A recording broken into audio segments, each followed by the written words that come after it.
Systems activated. Systems on.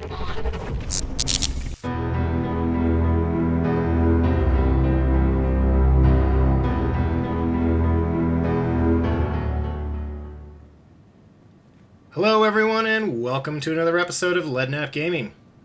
I took a few days with the new PTU because I wanted to dial in on some of 3.8's features instead of rush to get the video out like most people do. I wanted to highlight a couple quick things about 3.8 and what I'm seeing in the PTU, and then I want to focus on the big one, playability.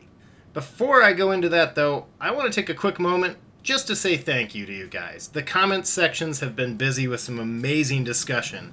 And I don't even just mean with me, but viewers responding to other viewers. I love it. It's what I'm trying to achieve here, so thank you all for doing so, and please keep it up. Thanks guys for all your support. The channel wouldn't work without you guys watching, commenting, subscribing, and I just want to say thank you to all of you for doing so. So let's jump right in, shall we? A few little things first. This isn't an all-inclusive list by any means, but these are some observations I've had that might fall under the rug somewhere else. The HUD in ships has been given a predominant black back shadow, which makes it a lot clearer to see all the information and is a welcome addition. They've tinkered with this stuff for a while now, but this is looking pretty nice. Chat's been made a little more opaque, which has caused some people to be upset because it is a little harder to read now, but it also takes up a sizable area of your view, so 6 in one, half a dozen in the other. The modifications to overall helmet HUD have also been implemented. For example, on a Connie, you no longer have the target and ship status information up in the top corners because you have that on your monitors. But on a 600, where you don't have those monitors, you still do have them. But they've been minimized to be a lot smaller and take up a lot less space, but of course they're still a little buggy. Next up's fuel scooping, and this is not an addition in 3.8, but it's working in the 3.8 PTU. I feel good about the burn rate on fuel when you're leaving atmosphere or doing other hard maneuvers, but I'm happy to report that ships that are supposed to scoop fuel do. So you get that fuel back, which is a lot of fun when you're running around exploring, especially in bigger ships going down to some of these 100K atmospheres, right? So now let's get to the meat and potatoes. I've gone back and forth on making a whole video about this or lumping it in like I'm about to do. I made a video on Planet Tech a while back, and it looks great. In the background of this video, I'm going to be using some of the footage from the PTU of going down to some of the planets, and I'm going to show some of the differences between Planet Tech V3 in 3.7.2 and V4 in the 3.8 PTU. I'll note that some of this has been a little tricky since the PTU's been a little rough on bugs, and recording this has definitely taken some time. Every time I was able to get to some of my favorite places on Hurston, for example, it was dark, and if it was daytime, 30K.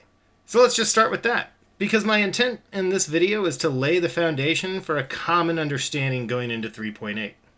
First up, we have to understand that this is the Public Test Universe, or PTU. And the current PTU build is actually just a stress test of SSOCS. That means that there's plenty of other errors and a lot of other failures that they're not even worried about right now, because all they're trying to see is how to properly and appropriately scale SSOCS. The current PTU period runs until December 31st, and this is the first expectation to quash. PTU is not the PU. Duh, right? Well, the common misconception is Evocati and then PTU are the next iteration of the PU, but the truth is they're not. Half the time, Evocati doesn't even have a playable verse at all, and PTU is the next extension of that. During the early waves, it can be quite unplayable as well. CIG is trying different builds, different settings, and the end result of the PTU is usually the next playable build for release of the patch. But early on, like right now, that isn't necessarily true. So why did I just explain all of that? Well, 3.8 is going to be a little rough, though not as rough as the current PTU. Currently, you can't quit to main menu without crashing the client in PTU, but that's going to be fixed on release to the PU. It's just an example. So it's easy to write off a lot of the flaws in the system as PTU, but that's the danger here, and that's why I'm making this video. We've been told all year that server-side object container streaming was essential, that it would fix a lot of the problems we were all having. But here's the hard truth. It doesn't. At least not in the way I think a lot of players perceive. A ton of errors and issues are being resolved by SSOCS, which is amazing, but players must not approach 3.8 thinking this is smooth as butter. If you played in 3.3, you'll remember a lot of issues as object container streaming tech was released. 3.3.5 was still pretty rough. It took 3.4 to really iron out a lot of that and make an experience that was enjoyable, and many of us look back on 3.4 as a golden era as a result. Then 3.5 delivered the next round of updates to OCS, and sure, we all remember the new flight model is frustrating, but if you think about it long enough, you might also remember a lot of 30Ks and all kinds of other issues that had went away in 3.4, and we're back for 3.5. 3.8 is going to be no different. CAG is pulling the band-aids and duct tape fixes off with the implementation of 3.8, so I promise you this, it's going to have some bugs, more than 3.7.2 does.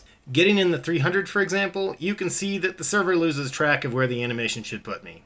A lot of people are reporting a suffocation issue where the server simply loses track of where your head is located and where your helmet is located. And since then your head is no longer in your helmet, you die. Welcome to server-side object container streaming. But it is an improvement, and it is better. It's going to be frustrating, sure, and the upside is we know there will be monthly patch updates in January, February, and March, which means we can expect relatively quick relief to some of this. Sure, CIG wanted 3.8 to be the most playable, and with luck, a lot of this will actually get resolved in the PTU. But right now, don't give yourself the impression that 3.8 is going to be the perfect patch. CIG has retooled the system, which will hopefully mitigate a lot of this, hopefully result in rapid improvement. But your expectations should be more in line with the 3.5 or 3.3 release than a 3.4. I'll report plenty more as PTU continues, but for now, don't get your hopes too high on this front. The weather and planets look amazing. QT times and rules have changed for the better in my opinion. Microtech looks amazing.